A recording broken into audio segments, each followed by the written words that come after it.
बड़ी सी हवेली, नौकर चाकर, हीरे जवाहरात, हर ऐशो आराम की चीज मौजूद थी। लेकिन इतनी संपत्ति होने के बाद भी धनी राम बड़ा कंजूस था। धनी राम की आदत थी कि ये हर सुबह सवेरे उठकर नदी के पास जाता और वहाँ स्नान करता था और फिर घर आकर नित्य नियम योग वगैरह करता था। अरे भाग्यवान, जल्दी से मेरे कपड़े निकाल दो, आज तो लगता है मुझे नदी तक पहुँचने में देर हो जाएगी। अरे क्यों परेशान होते हो जी? आप ही हर रोज की तरह नदी पर पहले स्नान करेंगे। भला आपसे जल्दी कोई उठता है? हाँ हाँ, सही कहा। चलो अब मैं चलता हूँ। धनी राम हर रोज की तरह नदी पर सबसे पहले पहुँच जाता है। चलो, अच्छा है कोई नहीं आया, जल्दी से पहले स्नान कर लेता हूँ। धनी राम स्नान करने के बाद अपने महल लौट आता है। आ गए ना आप? मैंने कहा था ना, पहले स्नान तो आप ही करेंगे। चलिए अब मैं आपके लिए नाश्ता लगवा देती हूँ। तभी धनी राम की बेटी इसके पास आती है। पिताजी, मुझे कुछ पैसे चाहिए। मेरी दोस्त मीना का जन्मदिन आ रहा है, मुझे उसके लिए कुछ गिफ्ट लेकर आना है। क्या जन्मदिन? उसके जन्मदिन पर तुम क्यों पैसे खर्च कर रही हो? पता भी है ये पैसे कितनी मेहनत से कमाए हैं मैंने। किसी को कुछ देने की कोई जरूरत नहीं है। अगर चाहो तो घर पर बुलाकर उसे एक टाइम का खाना खिला देना। बेटी का दिल है तो दे दीजिए ना, थोड़े पैसों में क्या हो जाएगा। अरे भाग्यवान, कैसी बातें करती हो? मीना का बर्थडे तो साल दर साल आएगा, तो हर साल पैसे बर्बाद करेंगे क्या हम? रश्मिका उदास होकर यहाँ से चली जाती है। धनी राम अगली सुबह फिर से जल्दी उठकर नदी पर नहाने के लिए चला जाता है। जब ये नदी में नहा रहा होता है तो हाथ में लोटा, गले में माला और माथे पर तिलक लगाए एक संत आ जाते हैं जो धनी राम को अच्छे से जानते थे। सेठ राम राम। धनी राम इन्हें देखकर कुछ नहीं बोलता और नदी में शांत खड़ा रहता है। संत ने फिर से कहा, सेठ राम राम। लेकिन इस बार भी धनी राम ने कोई जवाब नहीं दिया।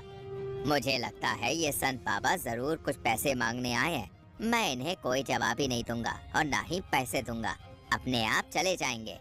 लेकिन संत कुछ मांगने नहीं बल्कि सेठ को राम राम कहने आए थे। धनी राम बिना कुछ कहे खड़ा होकर अपने काम में लगा रहता है और संत तीसरी बार कहते हैं, सेठ राम राम। तो धनी राम गुस्से में कहता है, हट हट, दूर हट, पता नहीं सुबह सवेरे कहाँ से मांगने के लिए आ जाते हैं। नहीं है मेरे पास मुफ्त में देने के लिए कोई पैसे वैसे। संत धनी राम का ये बर्ताव देखकर बहुत दुखी होते हैं। संत मन ही मन सोचते हैं कि मैं संत साधु होकर भगवान की आराधना में लीन रहता हूँ, जबकि धनी राम जैसा साधारण व्यक्ति भगवान का नाम लेना भी पसंद नहीं करता। वो इसलिए कि कहीं कुछ देना ना पड़ जाए, राम राम की जगह हट हट बोलता है। धनी राम का यही घमंड संत को बहुत ज्यादा चुभता है, इसलिए वो अब धनी राम को सबक सिखाने का फैसला करते हैं।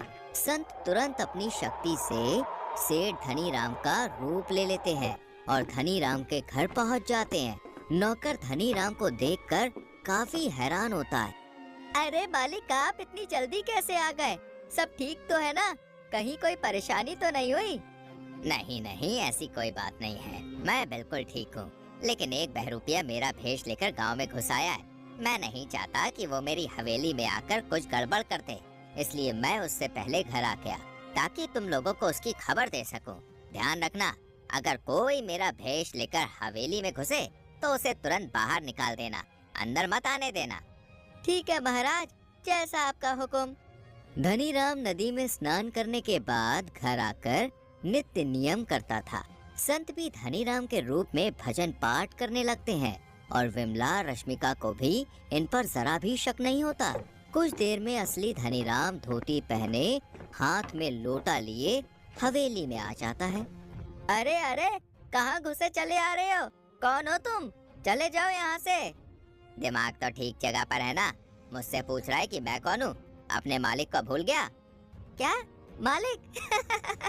अच्छा मजाक था, सुबह सुबह दिमाग मत खराब कर, चल जा यहाँ से। समझ नहीं आता कि मैं धनी राम हूँ जिसने तुझे नौकरी दी।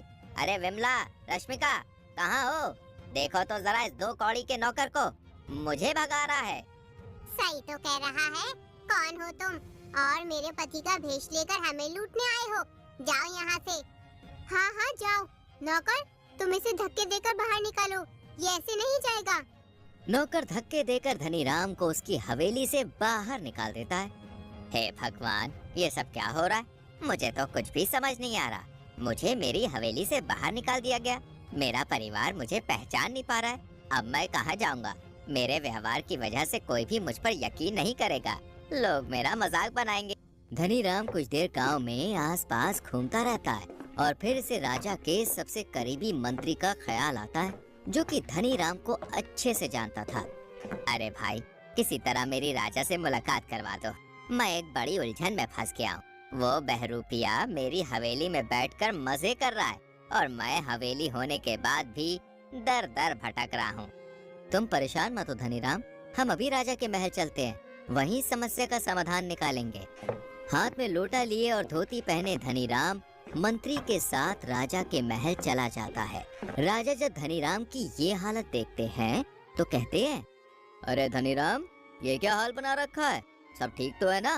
4 घोड़ी की बग्घी में आने वाले आज तुम कैसे हाथ में लोटा लिए हमारे दरबार में चले आए? अरे महाराज, मैं क्या बताऊं, कुछ भी ठीक नहीं है। मेरी तो मानो जैसे दुनिया ही पलट गई। एक बहरूपिया मेरे घर में मेरा रूप लेके घुस आया है। ना तो मेरा नौकर मुझे पहचान रहा है और ना ही मेरा परिवार। वो लोग मुझे बहरूपिया समझ रहे हैं और मुझे धक्के देकर बाहर भी निकाल दिया है। अब आप ही न्याय कीजिए। क्या बहरूपिया? अगर ऐसा हुआ है तो ये बहुत बड़ा अन्याय है। हम अभी मालूमात करते हैं। 4 सैनिक धनीराम की हवेली में जाओ और वहाँ बहरूपिये का पता करो। सैनिक घर जाकर पता करते हैं और धनीराम के बारे में विमला को बताते हैं। हे भगवान, वो बहरूपिया महल तक भी पहुंच गया। हवेली में मौजूद धनीराम बहरूपिया नहीं है, बल्कि जो राजा के महल में है वो बहरूपिया है। हमारे महाराज तो अंदर अपने कमरे में बैठे हैं। सैनिक जब धनीराम को कमरे में बैठा देखते हैं तो वो भी चौंक जाते हैं और राजा को जाकर पूरी बात बताते हैं। ऐसा कैसे हो सकता है? दो धनीराम? लेकिन कैसे? सैनिकों, तुरंत धनीराम की हवेली जाओ और धनीराम को कहो कि राजा ने तुम्हें बुलाया है। सैनिक फिर से धनीराम की हवेली जाकर राजा का संदेश धनीराम को देते हैं और धनीराम 4 घोड़ों की बग्घी में पूरे ठाट बाट से राजा के महल पहुंच जाता है। धनीराम उसी शानो शौकत से महल में जाता है जैसे कि असली धनीराम जाया करता था। इसलिए राजा भी बड़े हैरान होते हैं। महाराज की जय हो, महाराज की जय हो। हे महाराज, आपने मुझ गरीब को आज कैसे याद किया? आपका हुक्म सराखों पर। आप मुझे काम बताइए बस। असली धनीराम भी राजा के सामने ही खड़ा था। राजा दोनों को एक साथ एक रूप में देखकर बुरी तरह चकरा जाते हैं। मंत्री, हमें तो कुछ भी समझ नहीं आ रहा कि आखिर इन दोनों में असली धनीराम कौन है? दोनों का रंग, रूप, बोलचाल सब एक जैसी है। अब हम कैसे असली धनीराम का पता लगाएं? महाराज, आप बिल्कुल सही कह रहे हैं। बड़ा मुश्किल काम है ये तो। तुम दोनों ही बताओ, आखिर तुम दोनों में असली और नकली कौन है? महाराज, अगर आपको मुझ पर यकीन नहीं है तो आप एक परीक्षा कर लीजिए। जो विजेता बनेगा वही असली धनीराम होगा। तुमने बात तो सही कही है। ठीक है महाराज, अगर आपकी आज्ञा हो तो मैं कुछ कहूँ? हाँ हाँ, बिल्कुल कहो। पिछले सारे हिसाब से आप हमारी परीक्षा ले सकते हो। असली धनीराम ने जितने भी हिसाब किताब किए हैं वो सब उसे याद होंगे, तो क्यों ना इसी की परीक्षा ली जाए। अच्छा उपाय है, ठीक है, बही मंगाओ। संत जो धनीराम का रूप लिए थे वो बिना बही खाते को देखते हुए अपनी शक्तियों से ही उसके अंदर हर एक लिखी जानकारी को राजा को बताते हैं। राजा जब इसे बही खाते की किताब से चेक करते हैं तो सब बराबर हिसाब बैठता है। अब बारी थी असली धनीराम की परीक्षा की। चलो अब तुम बताओ। धनीराम को कुछ भी याद नहीं होता और ये नजरें झुकाए याद करने की कोशिश करता रहता है, लेकिन कोई भी फायदा नहीं होता। तो अब ये फैसला हो गया है कि असली धनीराम ये है। तुम इसके बहरूपिये हो, इसलिए तुम पिछला हिसाब किताब नहीं बता पाए। नहीं नहीं महाराज, मुझे हिसाब याद नहीं, लेकिन मेरा यकीन कीजिए, मैं ही असली धनीराम हूँ। अच्छा, एक तो धोखा और ऊपर से झूठ भी, तुम्हें इसकी सजा मिलेगी। सैनिकों, इसको जाकर जेल कोठरी में बंद कर दो। नहीं नहीं महाराज, ऐसी सजा मत दीजिए, इससे भूल हो गई। ये आगे से ऐसी कोई गलती नहीं करेगा, इसे जाने दीजिए। आप तो बड़े दयालु हैं, इसे इस बार छोड़ दीजिए। ठीक है, तुम कहते हो तो जाने देते हैं, लेकिन आगे से ये हमारे राज्य में दिखाई ना दे। अगली सुबह सवेरे धनीराम फिर से नदी पर स्नान करने के लिए गया तो देखा कि संत पहले से ही वहाँ मौजूद है। सेठ राम राम। ये सुनकर धनीराम को सब समझ आ गया कि वो सब संत के अपमान का बदला था। वो सिर्फ एक जादुई चमत्कार था। मुझे माफ कर दीजिए, मैंने आपका अपमान किया, मुझसे बहुत बड़ी भूल हो गई, मुझे माफ कर दीजिए। जो अपमान मेरा हुआ वो तुमने नहीं, तुम्हारे घमंड ने किया था, तुम्हारे लालच ने किया था, ताकि तुम कुछ देने से बच सको। इंसान दुनिया की अगर सारी संपत्ति भी संजो कर रख ले तो वो कभी सफल इंसान नहीं बन सकता।